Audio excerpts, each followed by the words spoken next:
Yes, ruddy well done. Ruddy well done, Aaron Problem Child. If you got a problem, I can be your problem. How's it go, problem? Problem. Anyway, he has a WWE ID contract. How marvellous. Well-deserved, and also well-deserved for Memphis Wrestling, because really, they were the ones who brought him on. There are many others, of course, just in case. Isn't there this week?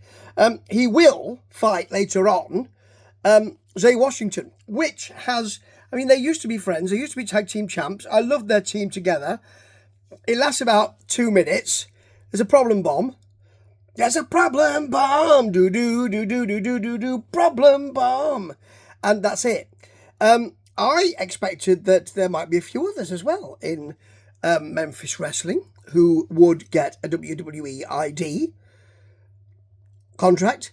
I would have probably endorsed Tim Bosby, perhaps, and definitely Mike Anthony. As you know, he will fight this week in the main event. But look, you know I love Memphis Wrestling. This happened last week. This episode. It's nearly time for the new episode, so I better get going on this. And I loved it, and I've got my notes down here so I don't miss anything, because I don't want to miss anything. It's another great episode. Another great episode in what is generally a series of great episodes. Terrence, there's no Pete Honey Car. There's just him and Dostan Star this week. Still disgruntled, you know. They're still simmering this heel turn. I really love the way they're doing it. And I have to say that you couldn't do it if the person involved couldn't do it. And Terrence Ward definitely can. Love it. Now you've got Gun Show out first. Terrence disgruntled at that. He's the number one contender, and later on he will say on the phone, we've got to get this deal done next week. Let's sign it. So I don't know if he's talking to Aaron Roberts, but Aaron Roberts is there in the Wrestle Centre. So you could go into the bad guy dressing room and talk to him if you wanted to, Gun Show. You don't need to ring him. Anyway, he's versus Alistair. I don't know if there's a surname. I'm not sure if there's a last name, but he's come from the Wrestle Centre.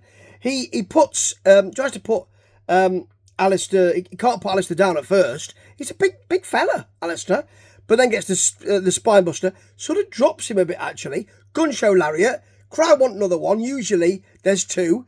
Alistair can't get up. He can't get up, so can't do another lariat. That's it. Pin done. Now, Too Cool 2 are a bit cheesed off. You want to steal from the streets? They say, well, see, it's about the LA Hustlers taking their belts. Well, they say they're from the streets, and so do the LA Hustlers. I think they're both from the streets, but different streets. I think there might be streets next to each other, or maybe other sides of town. You see, the LA Hustlers are fairly street as well. Now, I do like Flex doing, that's the business, dog, rather than, that's the business, dog. Yeah, he's serious, because it's serious stuff, this. They want their belts back, and I really hope that they have a match together very, very soon. The LA Hustlers have a point. You know, the champs say, oh, it's not your time yet, but well, when will it be? You've got sometimes to force the situation. Terrence would agree with me, I feel sure. Now, Tony Atlas is still there. I don't know whether he's slept at the Wrestle Centre. I don't know whether he got a really good deal on his hotel. He's still there, talking to Gio, giving him a bit of a rub, metaphorically, not physically and literally, but tells Gio to listen to people talking. Just great. Just really good. And later on, even though we don't have the third of the interview segments of DK, leaving active wrestling with Memphis, but still working with Memphis Wrestling, we have a preview of some of his work, some of his stuff. And although, as Dustin says, Terrence is not the kind of character that he used to be, he still says, you know, that's great. I've travelled up and down the road with Dustin, with Derek, you know, and listened to these stories. Great to hear. And he's really open and honest and really sweet about it. And the thing about these three segments is they have been really well done. No side, no angle, done beautifully. Also, though, no Ray Ray. Anyway, we've got Big Nasty Phil, and with Bradley, and they do the, oh dear me, they don't wash their ring gear, they do all that, all the smelly stuff, versus Geo Savage. So it's Big Nasty Phil versus Geo Savage. Terrence hands Bradley a headset. He likes that. He likes him to be on commentary. Dustin's not happy. There's a punch from Geo, a hip attack, and then the shoe. You know, he does that little kick. Shoo, shoo, shoo. I don't like it. I don't want that anymore. Please stop doing it. There's a lovely kick, though, from Phil. A sidewalk slam is very nice. And he tries to lift him, couldn't even shift him. That's Geo. But then a really nice Geo Savage corkscrew kick. I like to see him do that. He hasn't done that in a while, and I love it. Corkscrew kick for the pin. Very nice. Now, you know that Jay Smooth rolled up all the way, Ray. Or no way, Ray now. Ray and Ray Collins. And he's now a member of the clique. Now, Jimmy Brown doesn't seem to mind, actually. He doesn't like a gentleman in the audience throwing or brandishing Twinkies at him. And Jay goes over, says, stop that, to the fans, stop that. Puts his arm around Jimmy. Don't ever put your arm around me. He'll do it later and say, give me some space, man, give me some space. And he's now looking at a tag team gold. Of course, that's currently with Too Cool 2.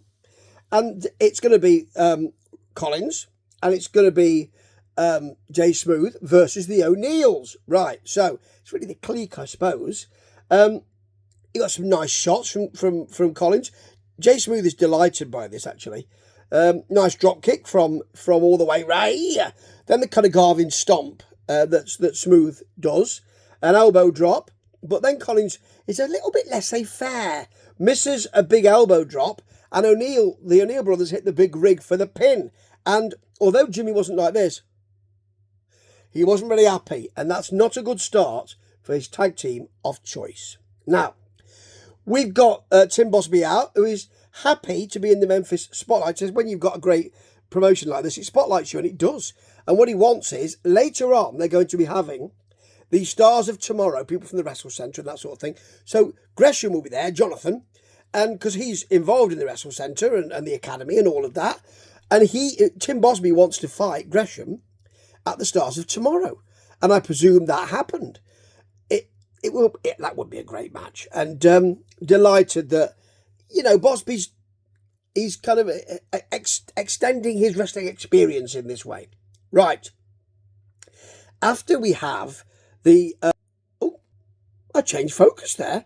After we had the Aaron Roberts valedictory WWE ID celebration, which is quite right, we get the... of course, the crowd boo that ID thing, and while he's talking to the crowd, shut up, shut your mouths, we have Dustin doing the spit in the eye thing. I do like that, it's very nice. Then we got Mike Anthony versus Denzel Rollins. This is going to be a good match, and indeed it is, for the Internet Championship. And right from the beginning, we've got a Mike Anthony hammerlock, which has worked, and Rollins reversing that. Well, that's lovely to see. Great mat work, I like a bit of that. Big, huge Rollins chops, and then huge Anthony chops, wasn't the way around. But they give no quarter at all. I've seldom seen such big, juicy chops in recent times, actually, in wrestling. Big spinning kick from Mike Anthony, beautiful. Springboard powerbomb from Denzel Rollins is very nice. He doesn't follow up. He just sort of wanders around the ring a bit. But then he takes a choke slam backbreaker. That is very nice. Followed by a clover leaf, which Mike Anthony, who is just a great at selling. So good. He sells and crawls to the ropes. Then Anthony, he's at the top in a superplex attempt, and he pushes off to make sure that he turns himself and his hips in midair and comes down on top of Denzel Rollins. Then he hits a super kick. There is no genetic dream here or gator feet. Super kick, Northern Lights suplex, which I've not seen him use before for the pin. And it's just great. He is extending what he can do. Put my notes down now, don't need them. He's extending what he can do. And I love his work. You know that. And I love Memphis Wrestling. You know that. So congratulations to Aaron Roberts. But you know what? There are a lot more people in Memphis Wrestling who make it great. Ta-ta.